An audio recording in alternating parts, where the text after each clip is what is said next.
자, 그 다음에 우리 거래처에서 또 많이 요청하는 것 중에 하나가 민원증명 발급이 있습니다. 이 민원증명을 한번 이제 발급을 요청을 한번 해보도록 하겠습니다. T-엣지 화면으로 전환을 할게요.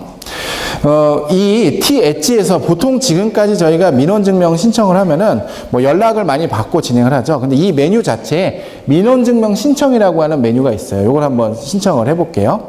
민원증명 신청에 들어가서 증명 발급을 신청을 하면은 지금 여기서 민원서류 신청하기가 나오고 신청하기를 진행해 보겠습니다. 신청 서류의 목록을 한번 보시면은 기존에 우리가 지금 세무회계사무소에서 발급이 가능한 뭐 서류의 목록들이 이렇게 쭉 나오고 있어요. 그래서 부가세 과표증명원을 한번 신청을 해보도록 하겠습니다. 부가가치세 과세표준 증명원 신청을 하고 저희가 온라인 발급으로 해서 이렇게 이제 신청을 하면은 이 신청한 내역이 우리 직원 담당자 메인 화면에 딱 가서 민원증명 신청이 들어왔다는 알람이 가게 됩니다. 한번 가볼게요. 신청이 완료됐습니다 하고 우리 T화면, 우리 세무회계사무소 직원 화면에 보면 지금 보시는 것처럼 민원증명서가 카운트가 하나 올라갔죠? 한번 클릭해서 들어가 볼게요. 요 부산상사라고 하는 회사에서 요 발급 요청이 들어온 거고요. 발급하기 버튼을 누르면 저희가 이 발급하는 민원증명과 관련된 서류는 이제 정보는 이미 우리 스마트A 또 우리 위하고 T의 프로그램에 다 들어 있어요. 그래서 요거를 체크를 하고 발급하기 한번 눌러 보겠습니다. 내용 확인하셔서 발급하기 누르면은 그냥 바로 이걸로 발급이 끝이에요. 발급이 돼서 요게 T-엣지라고 하는 수인 고객사에게 바로 넘어가는데 자, 다시 T-엣지로 한번 전환해 보겠습니다. 우리 거래처 화면으로 가보시면은 우리가 알람이 가요. 방금 우리가 여기 알람 표시가 있는데 민원증명 서류 발급 요청한 거 방금 11시 4분이죠. 방금 우리가 진행했던 게 알람이 가고 클릭해서 한번 들어가 보도록 하겠습니다. 클릭해서 들어가 보면은 증명서류가 도착을 했어요. 그래서 발급 완료된 거 확인하고 한번 열어서 한번 볼게요. 열어서 보시면은 그 서식, 민원증명 발급 서류대로 서식이 작성이 되고 밑에 도장까지 입혀서 들어갑니다. 이 도장은 미리 위하고 T 세무회계사무소에다가 이 도장 내역을 이제 넣어놔야 돼요. 넣어놓으면은 이 이미지 파일까지 가는데 저도 예전에 실무할 때는 민원증명 발급해달라고 했을 때 도장 찍어서 등기로 많이 보냈거든요. 그러니까 지금도 원본을 꼭 필요로 하는 데들이 있어요. 그렇게 등기 발송을 요청하는 데들도 있는데 많은 경우에서는 스캔해서 메일로 보내달라는 데들도 꽤 있거든요. 온라인으로 제출하고 이렇게 하다 보니까 그랬을 때 그냥 이렇게 PDF로 바로 보내지는 게 편리하게 좀 사용을 좀 하실 수 있고요.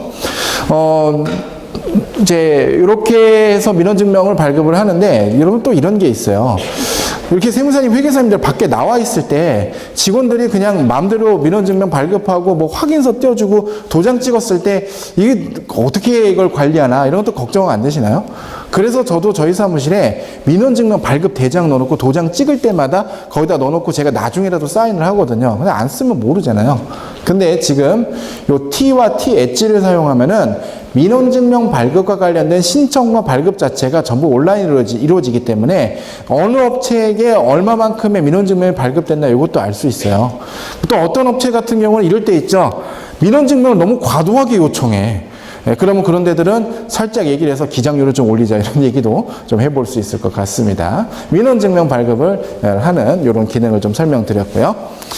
다음으로는 저희가 기장을 할 때 통장 기장을 하는 것들을 조금 또 거래처와 소통하는 기능이 있어요.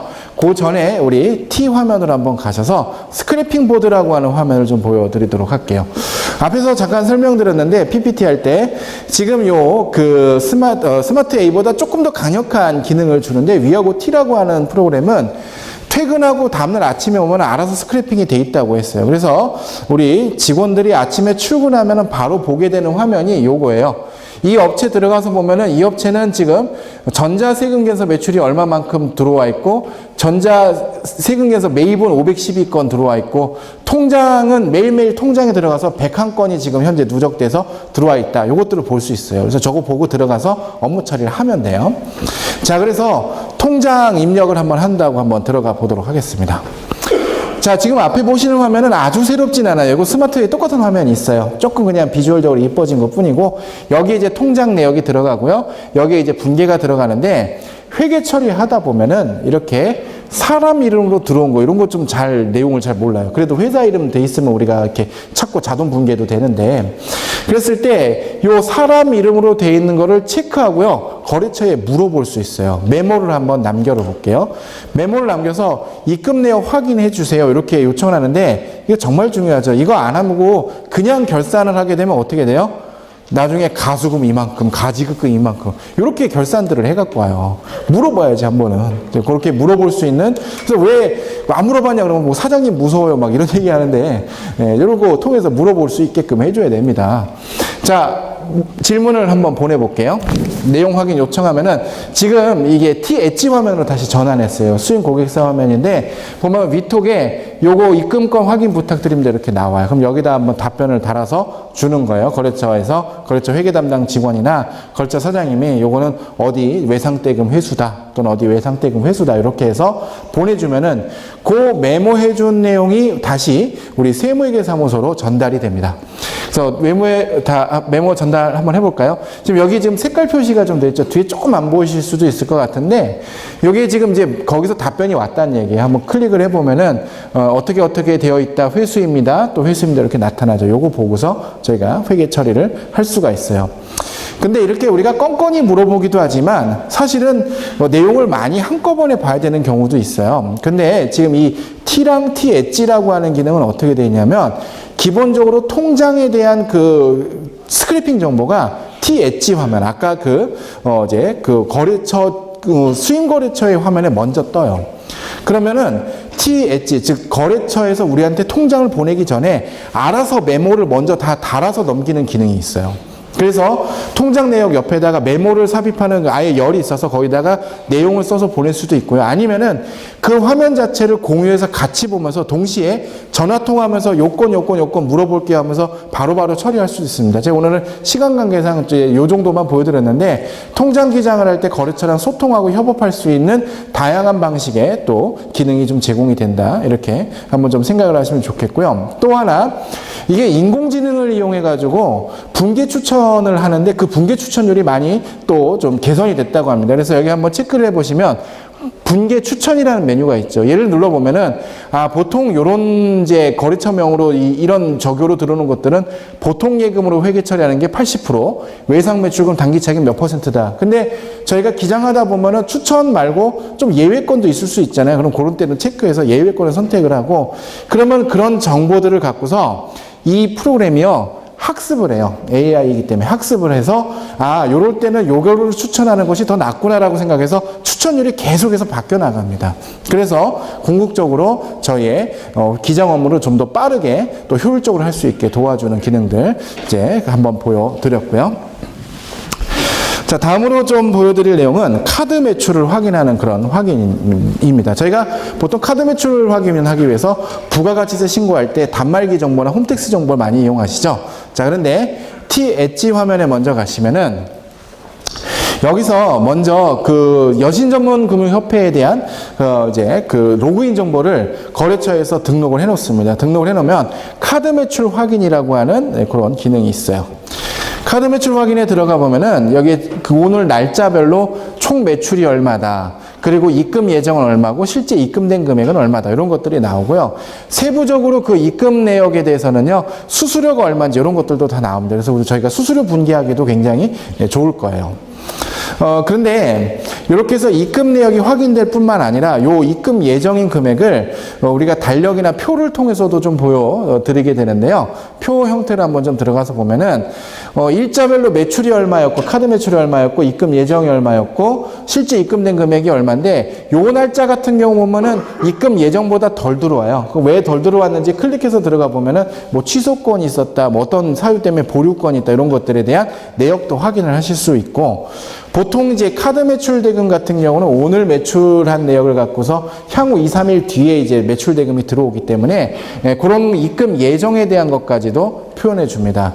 이게 향후에 어떻게까지 발전할 거냐면요, 개인 사업자나 법인 사업자 마찬가지로 통장에 대한 이제 로그인 정보까지 저희가 받을 필요 없어요. 이거는 세무회계 사무소 화면이 아니라 거래처 화면이니까, 거래처가 여기다가 등록을 해 놓으면 통장을 스크래핑해 와서 현재 통장 잔액이 얼마고 나중에 입금 예정 금액이 얼마고 그러면은 그때의 자금 계획이 세워지죠. 여기다가 저것도 집어넣는 거예요. 몇 월 며칠 날 임대료 나간다 또는 몇 월 며칠 날 급여 나간다. 정기 자금 출금까지 넣어놓으면은 요 날짜에 지금 앞으로 3일 뒤에 자금이 빵꾸 나겠다 뭐 이런 것까지도 보여줄 수가 있다는 거죠. 근데 여러분 지금 여기 앞에 보시는 요 기능이 새로운 서비스는 아니에요. 지금 페이스북 같은 데서 캐시노트라고 해가지고 요런 기능을 제공을 하거든요. 그게 월에 사용료를 4천 얼마인가 받는데요. 월에 4천 얼마인가 사용료를 받는데 지금 저도 이제 들은 얘기인데 한 25만 명 정도가 쓴다고 하더라고요. 꽤 많이 써요. 근데 위하고 T와 T 엣지를 도입하면은 요거뿐이 아니죠. 아까 수많은 기능들이 있는데 한꺼번에 다 같이 제공이 되는 거예요.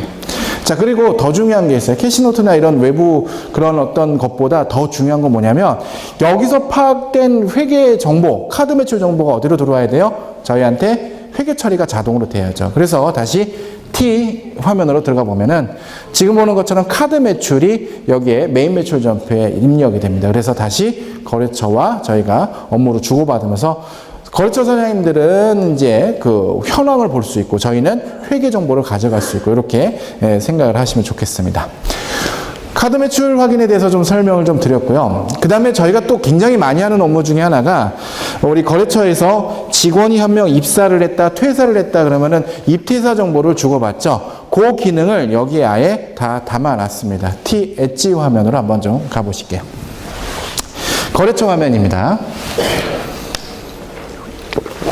거래처에서 직원이 입사를 하나 하면은 그 입사한 직원에 대한 기본 정보를 저희한테 보내줘야 돼요. 그래야 저희가 뭐 4대 보험도 취득하고 이제 급여 신고도 하죠. 자, 거래처 사장님이 저희한테 직원 입사 정보를 보낸다고 한번 좀 가정을 해볼게요. 우리 그 모바일 화면 한번 들어가서 보시면 지금 화면을 이렇게 나눠놨는데요. 요 T-엣지, 즉 수인거래처에서 요 모바일 화면에서 바로 직원을 등록할 수 있습니다. 간편 직원 등록 한번 해볼게요. 이름 쓰시고 주민번호와 입사 연월일 기본급, 여기 아주 필수적인 정보죠. 이런 정보들을 적고요. 그 다음에 저희가 건강보험이나 이런 거 피부양자 등록하려면은 이제 신분증도 받지만은 뭐 또 많이 받아요. 우리 가족관계 등록부나 주민등록 등본 같은 거 받죠. 이런 파일도 첨부를 할 수가 있어요. 파일을 첨부해서 저희한테 직원 등록을 해서 자료를 넘겨줍니다. 그러면 우리 다시 우리 T 화면에 여기에 급여 관리에 사람 표시 하나가 들어갔다는 얘기는 지금 직원 등록 한 명 해달라고 요청이 왔다는 거예요. 한번 클릭해서 들어가 보면 우리가 직원을 등록하는 저희의 실제 업무 프로세스가 거래처에서 정보를 보내주면은 그 다음에 우리가 사원 등록이라는 데다가 반영을 해요. 원래는 지금까지 보고서 어떻게 했어요? 그 자료 보고서 입력했죠. 입력했는데 그럴 필요 없이 T 엣지와 T는 연결되어 있기 때문에 방금 사장님이 입력한 그 정보가 바로 프로그램에 반영됩니다. 그러니까 나중에 이거 갖고 싸울 필요 없어요. 막 나중에 입사일이 틀렸다. 왜 잘못했냐? 그러면은 우리 뭐라고 얘기해요? 네가 입력했다.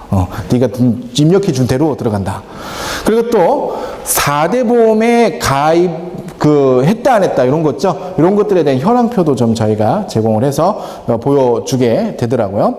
이렇게 보고 사원 등록에 가서 한번 보시면 방금 저희가 거래처에서 전달해준 그 사원 등록 그 정보가 반영이 되어 있습니다. 저희 프로그램에.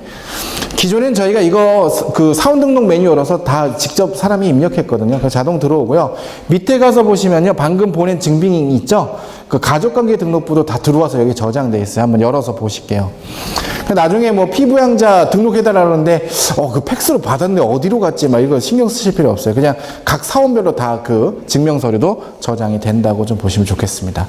이렇게 해서 사원 등록을 마치고 나면은 매월 급여 신고를 하기 위해서 또는 급여 대장을 만들기 위해서 거래처에서 급여 요청이 올 거예요.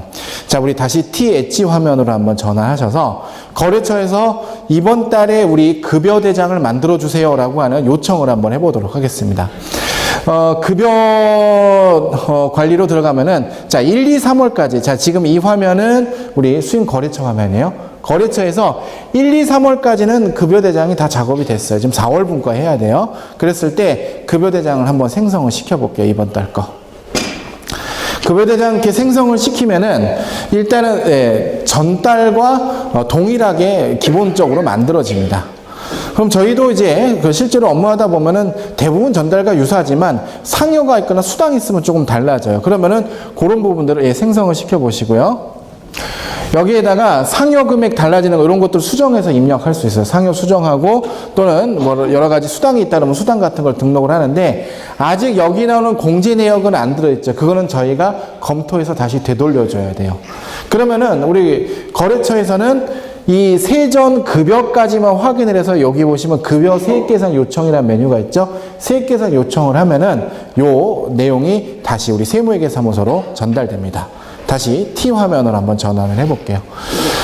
우리 T 화면에 보면은 1, 2, 3월은 계산이 완료가 됐기 때문에 여기 좀 잘 안 보이지만 계산 완료라는 표시가 있고요. 공제 총액도 이렇게 다 들어있어요. 자, 우리 4월 거 계산대기로 돼 있는 거 한번 들어가서 작업을 한다. 이렇게 보면 들어가 보면은 이제 여기다가 이제 공제 내역을 같이 다 입력을 해주는 거죠. 또 자동으로 뜨고 기존에 쓰던 기능대로 그대로 반영을 하게 될 겁니다. 밑에 내려보면은 여러 가지 공제나 급여 내역에 대한 현황 같은 게 나타나는데 이런 것들을 저희가 사원별로 작업을 해서 여기 보면 급여 세액 계산 완료라고 하는 부분이 있어요. 세액 계산 완료를 하면은 요 급여 내용과 급여 대장이 이메일로 다시 보내줄 필요 없어요. 다시 T-엣지로 넘어갑니다. T-엣지에 한번 들어가서 수인 고객사에 보면 이번 달 급여 대장이 도착한 거예요. 총 전체 급여 중에 얼마가 공제가 되고 밑에 보면은 그 급여 현황들이 나오는데 각 사원별로 밑에 조금 더 내려볼게요. 각 사원별로 얼마가 급여고 얼마가 공제고 얼마가 이제 지급이 돼야 된다 이런 급여 대장이 나타나서 요거 보고서 급여 이체하면 되고요. 그 다음에 거래처 직원들에 대한 이메일을 등록해 놓으면은 거래처 직원의 개인 이메일로 급여 대장도 나갑니다. 이렇게 이쁘게 날아가요. 아까 보신 것처럼 그래프 해가지고. 기존에도 안 되던 건 아니에요. 기존에 스마트에이도 급여 대장 하거든요. 저희도 하는 데가 있어요. 근데 이게 살짝 쓰기가 불편해요. 왜냐면 아웃룩이 있어야 되고 거기다가 메일 서버 뭐 세팅도 해야 되고 해서 또 그리고 급여 대장도 그냥 우리 나오는 인쇄물 요거 하나 딱 날아가는데 요거 이쁘게 날아갑니다. 그냥 그 메일 주소만 등록해 놓으면. 그래서 거래처 우리 사장님께는 급여 이체 정보를 보내드리고 그 급여 대장 총괄이죠. 각 직원 개인별로 요 급여 명세표를 보내는 그런 기능까지 가능하다는 것을 좀 설명을 좀 드렸고요. 자, 그 다음으로 이제 보여드릴 내용은요. 지금까지 보여드리는 내용하고 조금 달라요. 왜냐하면 지금까지 제가 지금 보여드린 내용은 아예 새로운 건 아니에요. 기존에 다 하던 거죠. 다만 그 하던 업무를 여기저기 흩어져서 하던 업무들을 저희가 요 위하고라고 하는 데다가 다 담았다는 데 의미가 좀 있는 거고요. 지금부터 보여드릴 내용은 기존에 우리 그 스마트에이나 세무회계사무소에서 지원하지 않았던 업무입니다. 채권관리라고 하는 부분인데요. T 화면에 보시면은 지금 이 부산상사 광주물류 이게 거래처명이고요. 이 각 거래처별로 채권 리스트가 떠요. 앞에 보시면 어떤 건지 아시겠죠? 바로 채권 연령 분석표입니다. 자, 그래서 우리 그 더존 컴퓨터 한번 들어가 볼까요? 더존 컴퓨터라고 하는 회사의 상세 내역을 보면은 지금 이 채권들이 언제 발생을 했고 언제 지금 현재 시점까지 회수가 되지 않았기 때문에 경과일수가 어떻게 됐다 그래서 연령 분석이 나와요. 지금 앞에 보시는 이 채권 현황 같은 경우는요, 저희가 따로 어떤 프로그램을 돌리거나 작업을 하지 않아도 통장 기장만 해놓으면 자동으로 이 현황표가 나와집니다.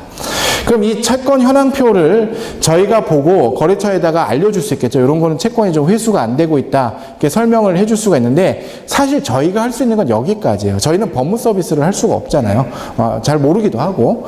자, 그러면은 T-엣지 화면으로 넘어가 보면 방금 보셨던 이 채권 리스트를 똑같이 이 수인고객사도 보고 있을 수 있고 이 현황을 제공받고요. 이 현황을 제공받으면서 뭔가 자기도 하고 싶다라고 하면은 여기서 아까 그 더존 컴퓨터에 1억 원인 1억 천이라고 하는 이 채권을 법무 서비스로 보내기라는 기능이 있어요. 그러면은 이 T-엣지랑 법무 서비스가 연결이 돼서 채권 회수를 위한 여러 가지 지원 서비스를 하게끔 되어 있습니다. 한번 보내볼게요. 법무 서비스로 채권 보내기 하면은 얘를 체크하고 채권 내역을 보내게 되는데 그렇게 발송을 하고 나면은요. 저희가 제일 먼저 첫 번째 할 수 있는 게 뭐가 있냐면은 요 채권을 보고서요 독촉장을 보내는 거예요. 체크해서 내용 증명 독촉장 한번 보내볼게요. 독촉장 보내기라면은 독촉장에 대한 기본 문구가 이렇게 뜹니다. 뭐 몇 가지는 수정해야겠죠. 날짜나 이런 것도 수정하고 이렇게 해서 보내주는데 이 독촉장을 보내는 거는요. 사실 몇 가지 이제 방법이 있어요. 이메일로 보내도 되고 팩스로 보내도 되고 그 다음에 그냥 뭐 우체국에 가서 내용 증명으로 보내도 됩니다. 근데 그래도 제일 강력한 건 뭐겠어요? 언제 내용 증명을 보냈는지를 확인하는 게 중요하니까 우체국 내용 증명이 좋죠. 왜 그러냐면은요, 여러분 우리 법인세법이나 소득세법에 보면은요, 소멸시효 완성이라는 게 대손사유잖아요. 근데 어떤 내용이 있냐면 아무런 채권 회수 노력을 하지 않은 채 소멸시효가 완성된 채권은 접대비 또는 기부금을 본다고 돼 있어가지고 이거 송금 인정 받기가 어렵습니다. 그래서 중간중간에 우리가 청구서도 보내고 돈 달라고도 얘기했다는 증거가 남아야 되는데 이메일이나 팩스보다는 뭐가 있겠어요? 내용 증명을 우체국을 통해서 보냈다라고 하면은 정확하게 확인이 되죠. 또 하나 우리가 소멸시효가 완성되었는지에 대한 기간을 카운트를 할 때 우리 민법에 나와 있는 소멸시효 중단 사유를 전부 다 보게끔 돼 있기 때문에 중간에 우리가 내용 증명 같은 걸 보내서 청구를 하게 되면 소멸시효 중단 사유에 해당돼요. 그럼 그 날짜부터 다시 카운트해야 돼요. 자, 이런 것들을 카운트하려면은 기록이 남아 있는 게 중요해서 우체국을 좀 이용하는 게 좋은데요. 지금까지는 우체국에다가 내용 증명 보내기 위해서는 저희가 뭘 했었어야 되냐면 다 출력을 해서 그거를 가져다 줘서 거기서 내용 증명을 보냈어야 되는데 여기 작성 완료 한번 해보시면은 지금 인터넷 우체국이라는 이제 버튼이 활성화되는데 여기 지금 개발 중이에요. 요건 아마 6월까지는 완료가 될 텐데 요 버튼을 누르면 직접 우체국에 가지 않아도 인터넷 우체국과 연동 서비스가 돼서 자동으로 그 데이터가 넘어가서 인터넷 우체국으로 내용 증명을 보낼 수 있는 기능까지 연동이 됩니다. 자, 이렇게 해서 독촉장을 한번 보냈는데 아무런 응답이 없다. 그러면은 뭔가 강제적인 조치를 취해야 되겠죠. 자, 그랬을 때 이제 이 강제적인 조치는요, 아무나 할 수가 없어요. 우리나라에 이제 신용평가 정보 회사들이 있습니다. 뭐 나이스 신용평가 정보, 뭐 고려 신용정보 이런 회사들이 있는데 대부업으로 또는 또 신용평가업으로 이제 등록된 업체들인데 지금 요 서비스가 나이스 신용평가 정보랑 연계가 돼 있어서 한번 체크를 해서 들어가 볼게요. 여기서 신용평가나 신용정보를 신청을 한번 해보면은요, 두 가지를 할 수 있어요. 재산조사나 채권 추심을 할 수 있고 또는 채무불이행 등록을 할 수가 있는데 채무불이행 등록은 이 사람이 지금 우리 회사에 빚을 안 갚고 있다, 즉 연체 중이다라는 것을 은행권과 그 각종 이제 카드사라든지 활용하는 그 통합 전산망에다가 연체자로 등록을 시키는 거예요. 우리 회사에 대한 연체자라고. 근데 이제 저도 이제 요거를 설명을 한번 들어봤는데 저도 이게 조금 생소해서 이게 아예 바로 신용 등급이 떨어지는 건 아니래요. 그런데 은행에서 요 리스트를 활용을 해서 대출을 할 때, 신용평가를 할 때 정성적인 평가 요소로 사용을 한대요. 그래서 상당한 금융기관에 불이익을 받게 된다라고 되는데, 그래서 요거를 이제 나이스 신용평가 정보에다가 저희가 수수료를 내고서 조금 이렇게 하면은 이거는 원래 있는 서비스예요. 원래가 있는 서비스인데 전산으로 바로 이렇게 우리가 연동을 한다는 게 조금 이제 중요하고 좀 좋은 건데요. 채무불이행 등록을 하면은 한번 우리가 채무불이행 등록 통보서 한번 좀 보실게요. 나이스 신용평가 정보에서 자신의 이름으로 이제 지금 보시는 것처럼 곧 채무불이행이 등록이 된다. 3개월 뒤에 이런 것들을 보내준대요. 그럼 거래처에서 어떻게 깜짝 놀라서 내가 그러면 금융거래 불이익을 받을 수도 있겠구나 이렇게 생각을 하면서 돈을 갚을 수 있겠죠. 이제 그런 회수 노력을 할 수 있게 해주는데 사실 돈을 안 갚기로 마음먹은 사람은 꿈쩍하지 않을 수도 있어요. 저거 해놔도 안 갚을 거야 이렇게 할 수도 있는데 그러면 아까 다시 돌아가셔서 화면에서 그 채권에 대한 추심 의뢰를 할 수가 있습니다. 이게 우리나라에서 허가받은 업체, 아까 말씀드린 대로 뒤에 회사 이름이 무슨 신용정보라고 끝나는 회사들만 요걸 업무를 대행할 수 있어요.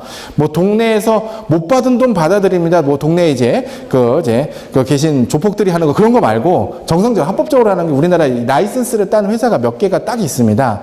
여기다가 맡기면은요, 여기 아까 방금 말씀드린 이 신청서를 작성해서 나이스랑 연계를 하면은 이 채권 추심 쪽은 아까랑 달리 수수료가 안 나가요. 언제까지 안 나가냐면 회수가 될 때까지. 그래서 만약에 1억을 우리가 채권을 넘겼는데 위임을 했는데 5천만 원이 회수가 됐다면 회수된 금액의 몇 %가 이제 수수료로 떼고서 우리한테 회사에 입금을 해주는 거고, 그렇지 않으면 우리는 그냥 채권 회수를 계속 걸어놓고 있는 거예요. 굉장히 그래도 뭔가 채권 회수를 하기 위한 노력을 할 수가 있죠. 근데 하다 보면은 채권 조사, 재산 조사나 채권 추심을 했는데 안 돼요. 아무것도 할 게 없어. 그러면은요, 강제 집행 불능조서 같은 게 이제 다시 날라옵니다. 한번 좀 화면을 한번 보실게요. 저희가 이거 나이스에 연락을 해갖고 이제 샘플을 좀 받아갖고 좀 보여드리는데, 이런 것들이 있어요. 이게 뭐냐면, 강제 집행을 하러 갔는데, 유치동산 하러 갔더니 막 방해하고 뭐 할 게 없어, 아무것도 없어갖고, 강제 집행할 게 없더라, 이런 것들이 이제 통보서가 오는데, 이런 서류들이 있으면 우리가 대손세액공제나 대손회계 처리를 하기 위한 그런 근거 문서로 이걸 사용할 수가 있습니다. 왜 그러냐면요, 여러분, 우리 대손사유 중에 폐업 있죠. 폐업, 사망, 실종 이런 게 있는데, 그 법조문을 자세히 읽어보면요, 폐업으로 인하여 회수할 수 없는 채권, 법조문이 이렇게 끝나요. 이게 소멸시효 완성하고 좀 다른 게, 소멸시효 완성은 그 소멸시효 완성이라는 그 자체가 대손사유인데요, 폐업은 폐업 사실 자체가 대손사유가 아니에요. 그래서 저희가 우리 거래처 폐업했는지 확인해 볼 수 있죠. 홈택스 가면 확인되잖아요. 홈택스에서 폐업했는 거 확인해갖고 폐업 내용, 휴폐업 조회한 내용 갖고서 대손세액공제 신청하거나 대손회계 처리하면 국세청에서, 세무서에서 안 받아줘요. 이걸로 안 된대. 그래서 예규에 보면은 폐업으로 한 이후에 회수할 수 없다는 것을 별도로 입증하라고 예규가 나와요. 어떻게 입증하는데 보면은 국세청 예규에 채권관리부서에 조사 보고서가 있어야 된다. 탐문해봤고, 재산을 가봤고, 강제 집행하러 가봤는데 재산이 없었고, 이런 걸 하는데, 여러분, 우리가 기장하는 업체에 채권관리부서 같은 게 있을 리 없잖아요. 근데 이런 데다가 나에서 신용평가 정보 이런 데서 딱 맡겨놓으면은 대손 처리하는 것에 대한 근거 서류가 나와요. 여러분, 우리 그런 거 있죠? 결산할 때 보면은 채권 리스트가 이렇게 매출 채권, 우리 결산 보고서 만들잖아요. 보면은, 얘네들 이제 매출 채권 못 받은 게 있네. 근데 다음 연도 결산하다 보면은 그 회사가 또 있고 더 늘어나요. 그럼 무슨 생각이 들어요? 이거 대손 처리해야 되는 거 아닌가? 대손 요건 해야 되는데 3월에 너무 정신없죠? 바빠서 그때는 일단 결산하면서 어떻게 내년에 꼭 잘 돌봐줘야지 이렇게 생각하고 4월부터 다 완전히 까먹습니다. 그리고 다음 연도 가면 다시 또 생각이 나요. 대손 한번 체크해줘야지. 근데 사실 이런 부분들 저희가 되게 손 놓고 있는 경우들이 많거든요. 근데 채권 현황을 가져다주고, 이거는 저희가 하는 건 아니지만 이런 회수 노력을 하실 수 있습니다. 아니면은 안 된다는 답변이라도 오면은 저희가 대손 세액공제나 아니면 대손 회계 처리라도 해드리겠습니다. 이런 서비스들을 안내해주고 서로 도와줄 수 있는 이런 정보들이 있다라고 보여드렸고요. 자, 그 다음으로 사업 분석 보고서라는 것도 저희가 만들 수 있는데, 다시 우리 T화면, 우리 세무회계 사무소로 가보겠습니다. 우리가 지금 보시는 요게 이제 사업 분석 보고서라는데요. 거래처별로 이런 보고서가 나와요. 우리 거래처 미팅할 때 뭐 많이 갖다 줘요? 세무조정 계산서 갖다 주고 끝나죠. 그런데 세무조정 계산서는 사실 굉장히 어려워요. 일반 우리 거래처 사장님들이나 직원들 입장에서는. 근데 지금 여기 나오는 것들은 그래프로 인해서 우리 회사의 재무제표를 분석을 해봤을 때 활동성은 좀 약하고 뭐 유동성이나 생산성은 굉장히 좋다. 이런 것들에 대한 스코어 분석도 나오고요.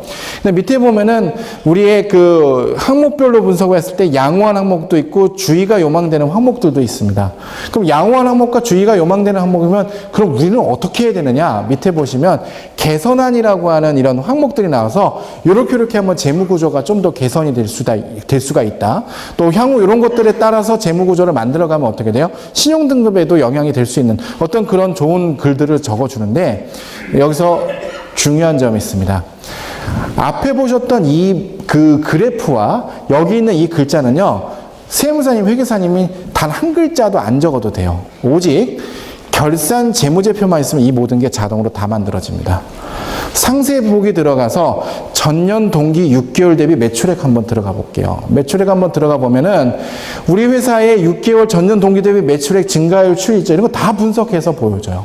분석해서 분석 보고서가 나가고, 요거 인쇄 버튼 한번 눌러보면 우리가 인쇄를 해갖고 거래처에다 이걸 가져다 줄 수가 있어요. 지금 여기 있는 이 화면은 엣지에는 안 들어가요. 엣지에서는 자동으로 보는 건 아니고 저희가 요걸 뽑아서 설명해 줄 수 있도록 하기 위해서 세무회계사무소 T에만 이 기능을 담습니다. 그래서 이 밑으로 한번 내려가 보시면 방금 보셨던 이 그래프라든지 모든 그 거래처에 대한 재원 같은 거 여기 보시면 이런 글씨들이 보고서로 이렇게 딱 나와요. 밑에 내려가서 보시면 나오죠. 다시 한번 말씀드리지만 요거는 저희가 아무런 작업을 안 해도 결산 재무제표만 우리 프로그램에 다 들어있으니까 그 결산만 끝나면은 이런 분석이 자동으로 다 나온다는 거죠.